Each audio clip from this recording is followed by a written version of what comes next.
If you were buying a home with cash, then the purchase price would be the most important factor. However, most of my buyers are financing the purchase of their home. It's important to understand the relationship between the monthly payment and the total cash to close. These figures determine the purchase price. I often run into scenarios where the buyer is trying to negotiate the sales price. They're trying to get the seller to reduce the price of the home. The challenge I'm faced with is helping the buyer to understand that by requesting a closing cost credit instead of requesting a price reduction, they will ultimately have a lower monthly payment and lower cash to close. Here's an example. The buyer was purchasing a home listed for $900,000 and offered $890,000. This is a $10,000 price reduction. The seller ultimately receives $890,000, and the difference for the buyer might be $75 a month in payment and $500 in total cash to close. However, if the buyer simply asked for a $10,000 seller credit rather than a price reduction, instead of $75, we're looking at about $250 a month in savings.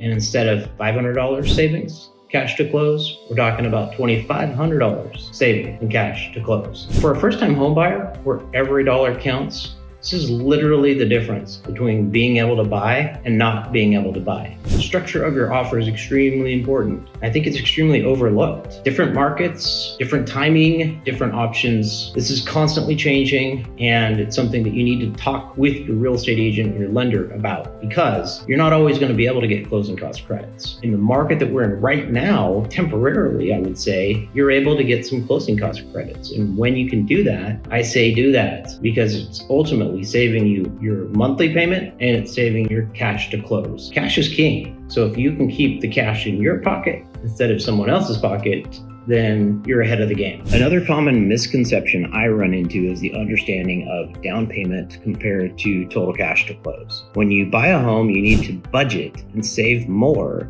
for the down payment.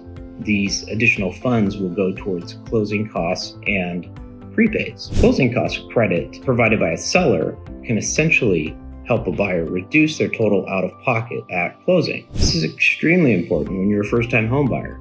Imagine you've saved enough for 5% down on your first home, only to find out you need more than down payment. You also need to have closing costs and prepaids. This is why I say it's important that you strategize, because in this particular scenario, especially for a first-time home buyer, you would want to negotiate a seller closing cost credit rather than a price reduction. Let's use a $600,000 purchase with 5% down as an example. Down payments $30,000, and approximate closing costs $7,500, and approximate prepaids are $7,500. So in total, cash to close is $45,000. Now, if the buyer is going to save money by trying to reduce their total out-of-pocket expenses rather than requesting a reduction in purchase price, they should request a closing cost credit.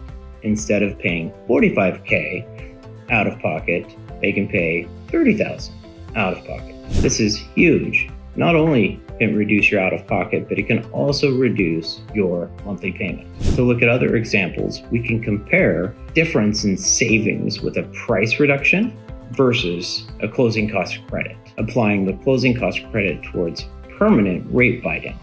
This will save you money over time. We can also do a closing cost credit towards temporary rate buy-down. This will save a significant amount up front. Or we can simply apply the closing cost credit straight towards the closing costs. This will save the buyer up front with their cash to close. When you compare these options, you'll see the dramatic difference when the buyer does not request a price reduction and instead requests a closing cost credit.